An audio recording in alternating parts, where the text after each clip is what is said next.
Please buy me a bag. Arriving late at night at our house, my 6-year-old granddaughter stood in front of the entrance, making a request. "What's going on? And you're wearing such tattered clothes?" As I inquired, I remembered that the next day was the entrance ceremony. Deep wrinkles were etched on my husband's forehead as he stood beside me. "There's no way I'm buying." Hearing my husband's loud voice, my granddaughter despaired and burst into tears. "How could you say such a thing?" I tried to reprimand him, but to my surprise, my husband made an even more astonishing move. We, as a couple, have a son named Bob.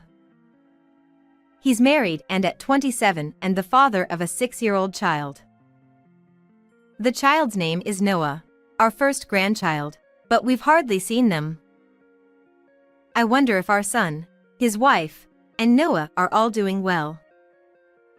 "It seems like our daughter-in-law is busy with work. We shouldn't interfere." We felt apologetic that Bob's wife, Sarah, was working because he hadn't yet settled into a steady job. It's not easy for us to just casually say we want to see our grandchild. Although we usually watched over them like that, we should have gone to see our son's family at least once. We never imagined things would turn out like this. I am going to be a father. 7 years ago, when Bob was a sophomore in college, he suddenly confessed that his girlfriend was pregnant. "What did you say?" We were furious with our son for putting such emotional strain on his partner. Upon hearing the story, we learned that his partner was a university administrator 12 years older than him. We got close while discussing school procedures. But Sarah said today would be okay. Don't blame others. If you had treated your partner properly, things wouldn't have gone out of order. We scolded our son and hurriedly went to apologize to Sarah's family with a gift. "I'm truly sorry for what happened to your precious daughter." Our son says he wants to become a university professor, but we'll make him drop out and work. Her parents greeted our heartfelt apologies with beaming smiles. "Bob doesn't need to drop out of university. I'll support him, so it's okay. I want young Bob to become a great professor." And even her parents said, "Our daughter is so picky about men that she's 34 now. Bringing home such a promising young boyfriend." "None of my friends have a young husband who will become a professor in the future. I'll show those who laughed at me for being behind the times." With that declaration, Sarah laughed loudly throughout the room. Then, our son and his girlfriend immediately got married and had a flashy wedding, inviting over 100 guests from the bride's side. The following year, our granddaughter Noah was born safely, and everything went smoothly. But still, we couldn't help but feel guilty about Sarah getting pregnant before us. Even after my granddaughter was born, my son was still a student. My husband and I supported him financially, assisting with expenses for every event, New Year, birthday, and Christmas. Then, one day when my granddaughter turned 1.5. Raising a child costs money, and we're struggling to make ends meet. Our family might starve. Out of the blue, Bob came to our house asking for help. After discussing it, my husband and I decided to send our son and his wife $1,000 each month for living expenses. It was a significant amount, but I thought I could manage by working part-time. I wonder if they are all right? Bob lacks initiative. Filled with anxiety, I yearned to see Sarah and my granddaughter, but Sarah was busy juggling work and childcare, and I never seemed to find the right timing. Even when Noah turned 2 and Bob entered graduate school, we still couldn't meet our granddaughter. Thinking about Sarah's struggles to support the family, I couldn't bring myself to say, "I want to see my grandchild." I suppressed my desire to see Noah. Surely, I told myself, if my son becomes a professor, I'll be able to see them. That's what I convinced myself. Looking back now, neither this endurance nor the guilt was necessary at all. About 4 years passed, and it was March, when the cherry blossom buds were swelling. Late one night, the doorbell rang at our house. Who could it be? Suspicious, my husband and I opened the door. Please buy me a bag. To our surprise, our granddaughter was standing at the entrance, making a request.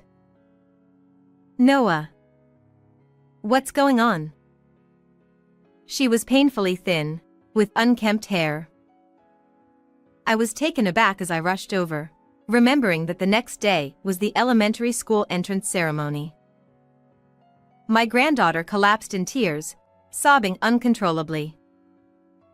Then, my husband, seeing Noah rubbing her forehead against the ground, shouted, There's no way I'm buying. Hearing his loud voice, our granddaughter looked up with a despairing expression and wailed, Why would you say that? As I tried to intervene, my husband continued without hesitation. We don't need to buy now. I already have a bag at home. Huh? Surprised by my husband's words, my granddaughter stopped crying abruptly. According to her, he had already bought the bag for her. It was news to me, and my mind was in turmoil, but it was still a cold night in March.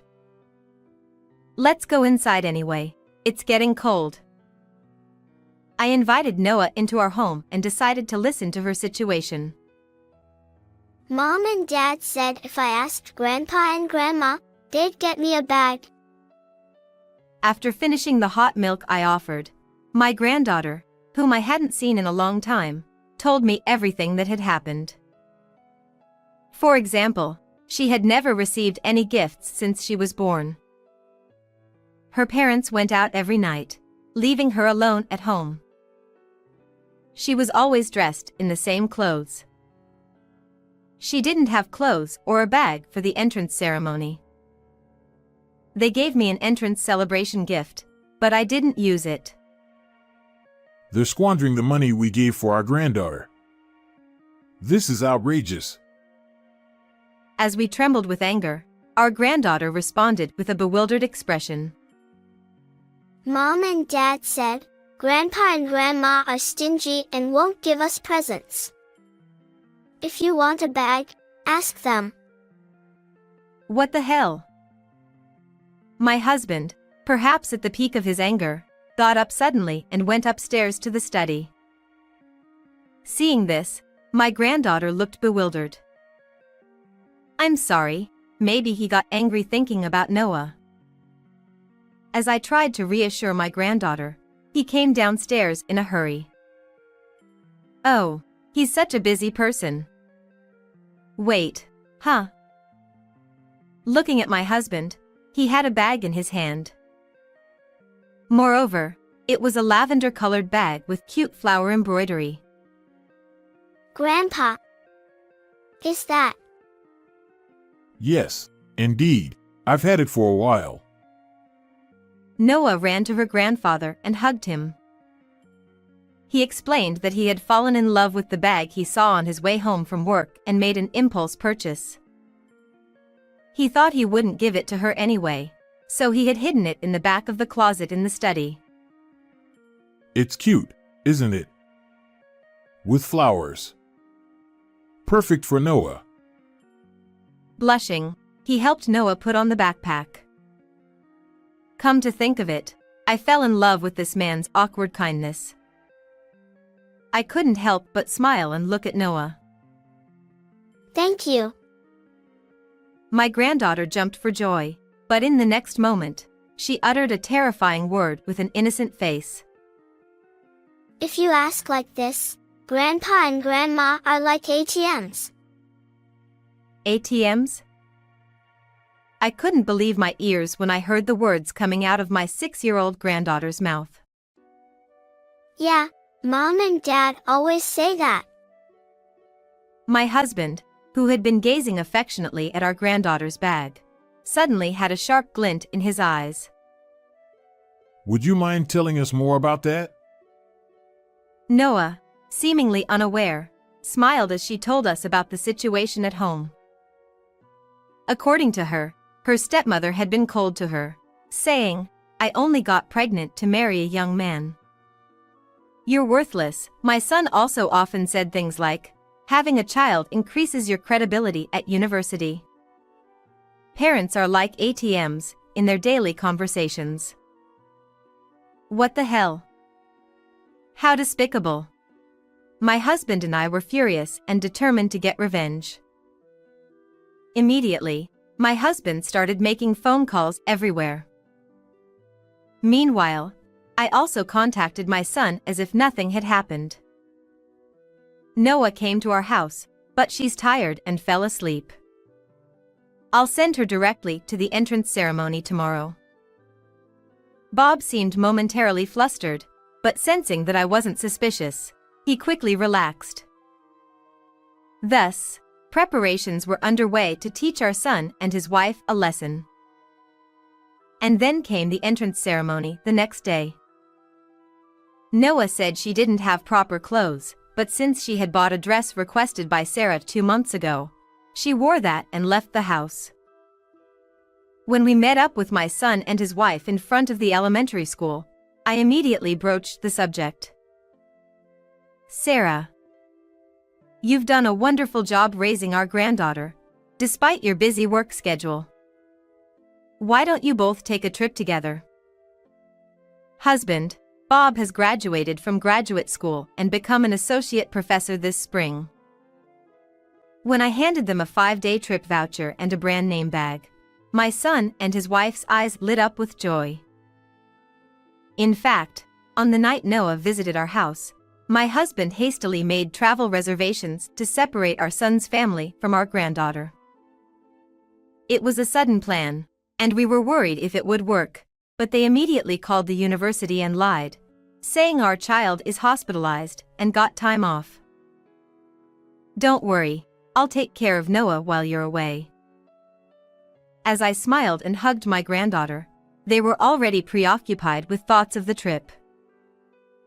And as soon as the entrance ceremony was over, they left on their trip, leaving their granddaughter behind.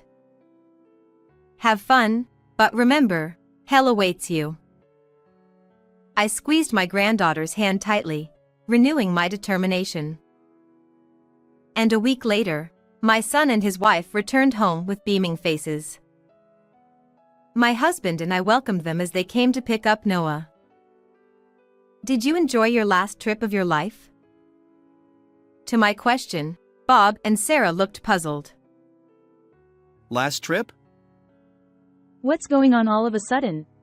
They entered the house, still giggling, and sat down on the living room chairs. What's going on is our line. Starting with my husband's words, I laid out the credit card statements in front of them. The usage history included purchases of brand name bags, accessories, dinners at luxury hotels. Their extravagant spending was evident. When I went to your house to get Noah's change of clothes, everything was left out on the table. It was an extravagant display of luxury when I saw it. Seemingly realizing they were in trouble, my son and Sarah exchanged glances. Well, maybe it's something we bought for a friend. That's impossible. We see through all your lies. I opened up the family computer and showed them the listing history on a flea market app. There, we found clothes and toys we had bought for our granddaughter being sold as new. You were planning to resell them and keep the money instead of giving them to Noah, weren't you? My husband scolded them harshly. Maybe it was just a misunderstanding? Don't play dumb. Next, I pulled up my daughter-in-law's social media screen on the computer. There were posts about living an elegant life with the associate professor, showing off their luxurious lifestyle. I also found my son's blog, titled Becoming a Professor with Great Cost Performance. How to gain status without much effort. In essence, he was writing about how to suck up to his parents.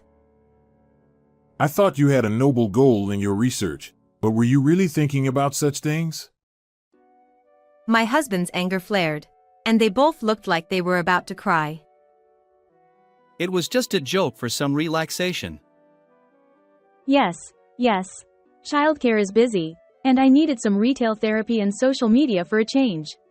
The childish excuses from the young couple. That's also a lie. We know you weren't properly raising your child. In fact, while Bob and Sarah were on their trip, my husband and I had investigated by leaving our granddaughter at a nursery and asking around the neighborhood. The kindergarten teacher told us there were only 2 changes of clothes, and the neighbors seemed to know that Noah was left alone until late at night. If there's a trial, I'd like to testify, the teacher and neighbors offered. You've got it all wrong.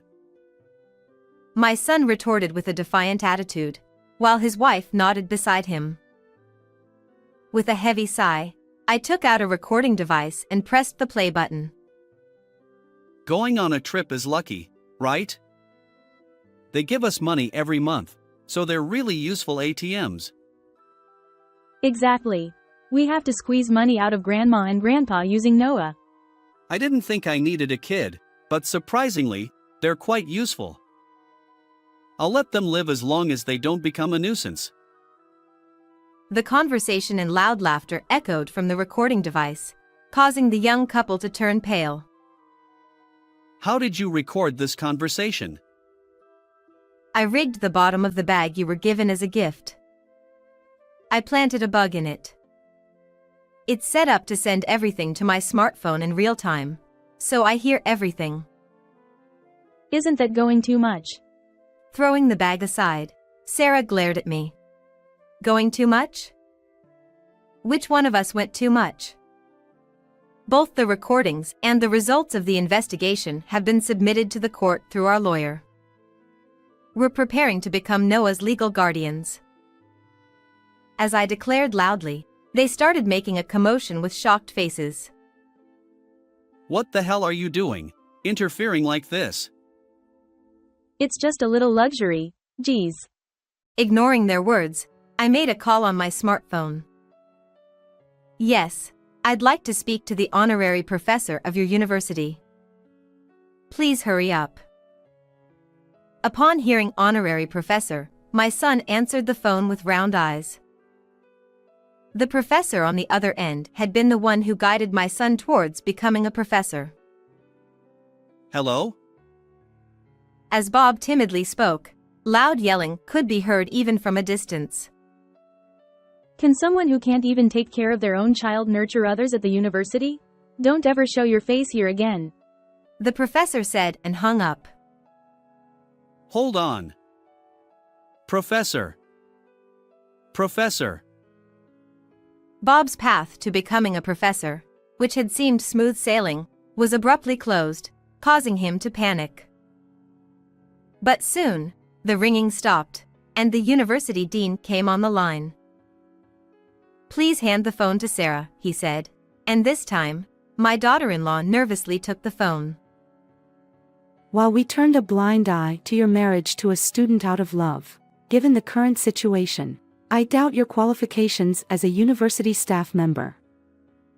You're fired. Her boss came the cold voice of the dean through the smartphone. This is outrageous. But the call from the dean was cut off, leaving a desperate Sarah, who resorted to her last resort. My parents won't stay silent. They forced me into pregnancy. Snorting, she began dialing on her own smartphone. Mom? Listen to me.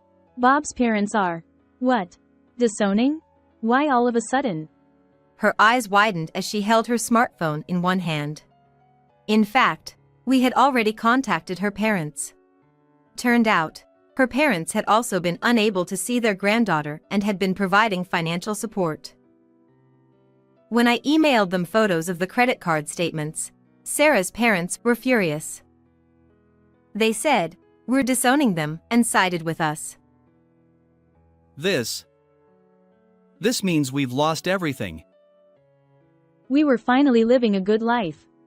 Dad, Mom, we got carried away. I'm sorry.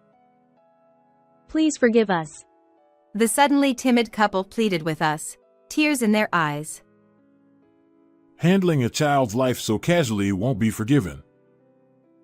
We'll take care of Noah.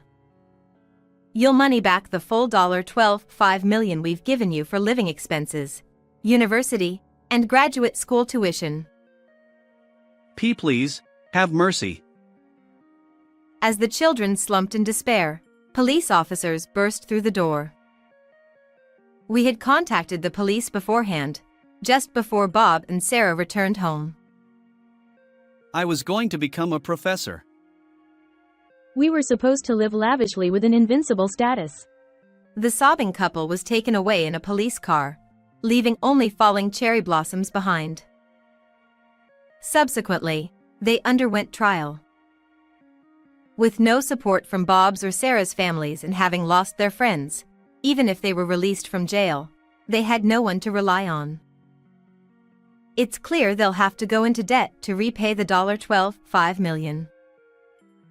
But it's all their own fault, and I have no sympathy for them. Left with no one to help them, they'll spend each day living in fear. On the other hand, Noah is thriving. My husband finds joy in selecting clothes and bags for his granddaughter. I love you, Grandpa, Grandma. I'll continue to protect her radiant smile like blooming flowers. How did you like this story? Don't forget to subscribe to the channel.